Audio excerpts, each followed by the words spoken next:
Welcome to an old school RuneScape video. I am Surgeon, and today I wanted to make a video over 6 things that we should all be doing in RuneScape.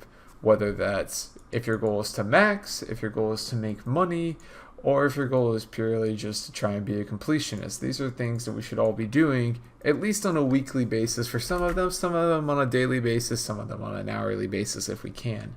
But there are some things on this list that I have that I know some of my friends, I talked to them, and they frankly just had no idea what was going on. So I wanted to go over a video kind of going into more detail with these. So if you do enjoy this video, go ahead and give it a like. This is my first video of this kind. So if you do enjoy it, remember to give it a like. If you want to see more of these, go ahead and leave it in the comment section. That way I know you guys enjoyed it. And then finally, subscribe if you want to see any more of my content. And without further ado, let's get into this list. Number 1. I'll start this list off with something that we've probably all been told to do once or twice by some other friend, and that's, well, farming.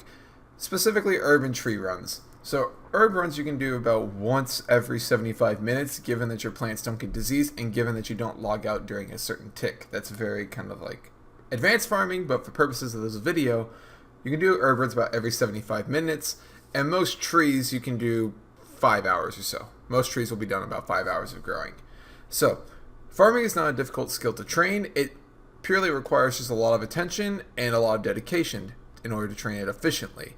Now, you should be doing herb runs about every hour and a half or so is usually what I try to tell people, because if you look at the price of these, I'll show you in a minute, the price of a dwarf weed seed right now is about 456 GP. Now, if I price check one of these Grammy dwarf weeds, then it's about double the price. So really, I buy 7 herb seeds and I will go through an entire run of 7 herbs, and as long as I pick about 3.5 herbs, I've already made my profit back.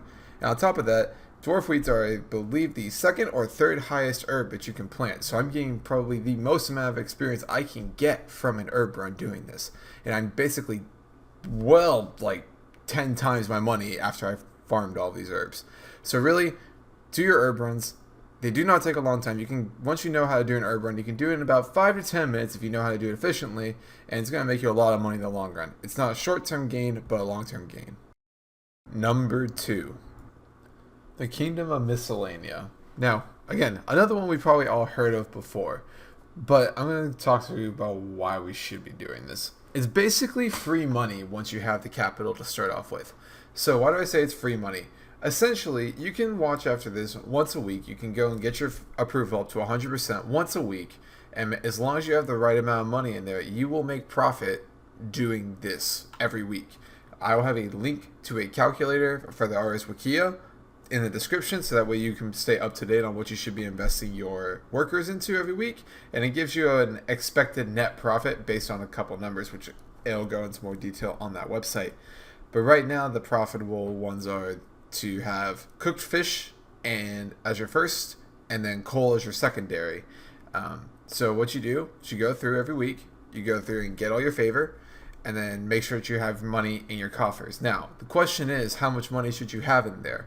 Now it's kind of a weird formula, and it depends on whether or not you've done Royal Trouble or not. So I will have this formula in the description as well, but I will go ahead and tell you what it is right now. If you're good with numbers, then you can tell just from me discussing it with you. So if you have not done Royal Trouble, the formula for the amount of money you're going to need in there is 500k plus 50,000 times X. Now what is X? X is however many days you want to say, I don't want to have to put money in here.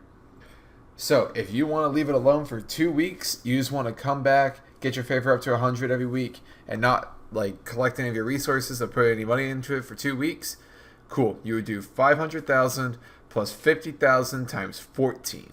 And whatever that total is, that's how much money you need to put in there to make sure you are getting the maximum amount of return from your subjects. Now, if you have done Royal Trouble, the formula turns into 750,000 plus 75x, or 75,000x. So it's the same formula, just slightly different numbers. The reason for this is because the way that it takes your salary for your servants is it takes 10% of whatever money you have in the coffers, up to a maximum point. If you have not done Royal Trouble, that maximum point is 50k. If you have done Royal Trouble, that maximum cap is 75k. So if you may be thinking, oh, but Surgeon, I can just put 750k in there and it'll take the maximum amount. Correct, for 1 day. Because after you take the 75k out, you're now left with 675k left in there. So how much is it going to take out for your salary? 67.5k, which is not the maximum amount. So, that being said, you need to have that base value so that way it's consistently taking the maximum amount for your subjects and giving you the most return, and then adding on however many days you need to afterwards. This is something that I hadn't really been exposed to before. I didn't really know the formula until I was doing some research for this video, so hopefully this helps clarify for people how much money you actually need to be putting into the kingdom. And hopefully this clarifies things for Iron Man so that we know how many days they can leave alone without having to put more money into it, because I know money in the early days on Iron Man is scarce. But that is all I've got for the Kingdom of Miscellanea. You can just see me selling my loot in the background for the past week. And yeah, made about 100k profit from it. It's good stuff, man. It's good stuff. Number 3, investing your money. Now, just because you have the ability to have a very large cash stack doesn't necessarily mean that you should have a very large cash stack.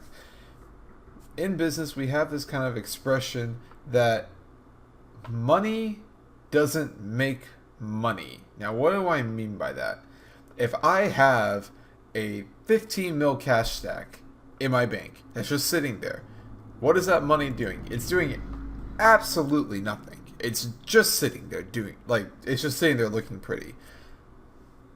I invest my money into a multitude of things. Those of you who know that I just finished my 84 to 93 Slayer grind, I made about 123 mil from that grind. But what did I do with that money? I could have sat there with like 123 mil cash stack, but that wouldn't have done anything. So what did I do? I bought Primordials, I bought Eternals, I bought a Torture, I invested into Prayer, I invested into palm tree seeds for a kind of sort of merch.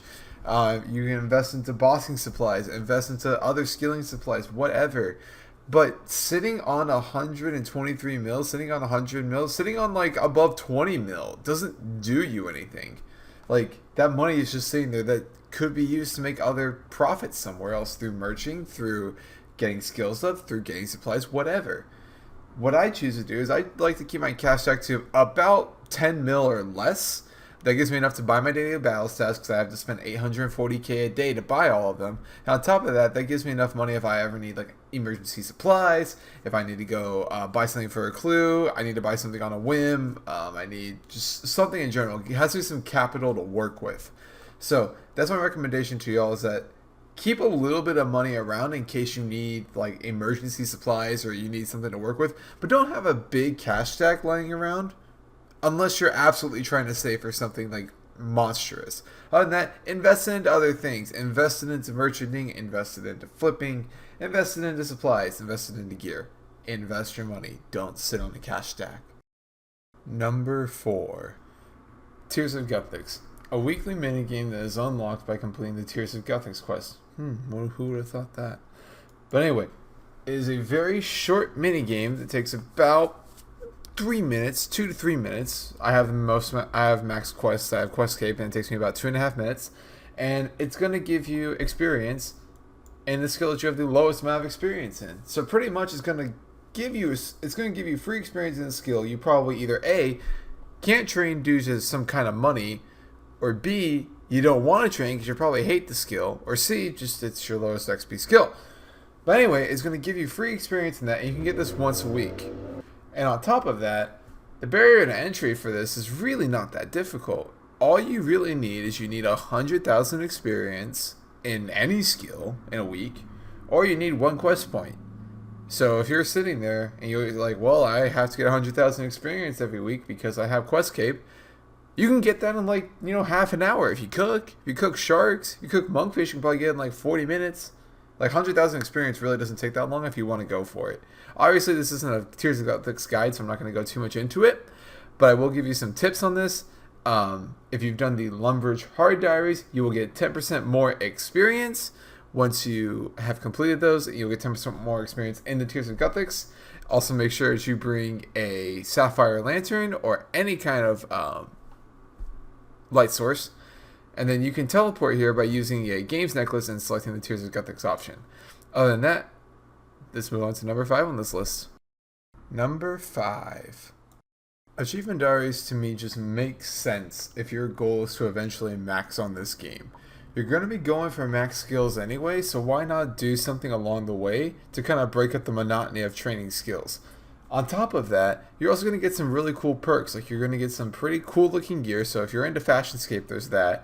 You're going to get some gear that's going to give you some pretty cool teleports, like the Explorer's Ring to the Cabbage Patch, the Artie Cloak to the Monastery or the Farming Patch.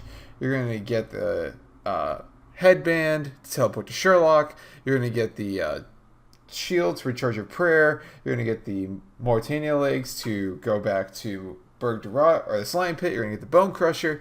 There's a lot of stuff you're going to get from doing these. And if your goal is to max, I mean, they're milestones along the way, and they're going to give you, at the elite level, they're going to give you 50,000 experience in any skill of your choice at level 70 or higher. It just makes sense. And there's some really good money making ways with them too. For Rock Diaries, free battle staffs, or not free battle staffs, but incredibly discount battle staffs every day that you can literally make a ton of money or get free or profitable crafting experience every day? Sure.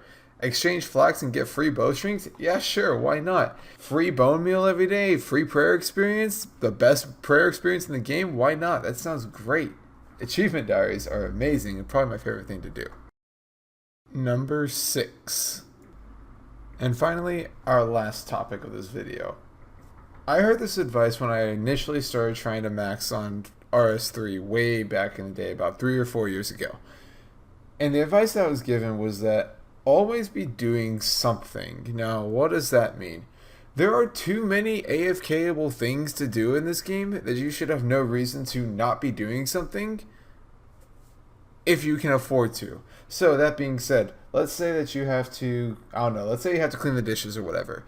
There's this really cool thing called monkfish or sharks, preferably monkfish, that you can actually AFK fish and go do dishes. It's really cool. It's a really cool concept. Same thing with fletching, crafting on strung bows. It's actually a pretty long AFK-able session. The same thing with cooking too. Cooking takes a long time as well. If you cook an inventory of monkfish, that'll take you about, give you about a good minute and a half of AFK. The point of the matter is that there's too many things in this game for us to waste our time sitting there watching our character do these AFK-able things if we're not doing other things in the background. Again, this is a very kind of like elitist efficiency kind of thing to think about, but if you're really considering on doing max, if you do things like this, it's going to save you a lot of time in the long run because you're constantly making use of your time. Now, yes, you could argue that, oh, but if you're not paying attention to your character, that's time you're not spending efficiently. Yes, but if it's time you're going to spend away from the computer anyway, that's going to be 0 XP gain, you may as well try to get something. Well, that does it for our list of 6 things you should be doing in old school RuneScape if you aren't already. Hopefully you guys found this list, somewhat entertaining, or maybe you found a couple of things on this list that you really didn't know about, or maybe there are some things on this list that you did know about, but you just kind of, put them to the wayside and kind of forgot about them, and then hopefully this video kind of brought them to the forefront for you so you don't forget about them. Because these are 6 things in this game that we should be doing, and they really help. They're things that take very little time to invest into, and they give you great rewards in the long run. It's a small investment, and you end up getting very rewarded in the long run. So hopefully you guys found this guide helpful. If you did, go ahead and give it a like. Comment on the video to let me know if you guys want to see more of these. This is my first time again making a video like this, so if you did really enjoy it, let me know in the comment section so I know and make more of these kind of videos in the future. And if you didn't like it, leave a dislike and also tell me why. That way I know, and that way I just don't make these videos anymore. And if you want to see more videos like this, I have a road to Diary Cape progress going on right now. I make guides every week, and if you guys want, I could start making list videos like this of just things we should be doing for certain skills or things we should be doing in general for old school. But anyway, I hope you guys found this video helpful, and if you did, go ahead and give it a like. Thank you guys. Stay motivated.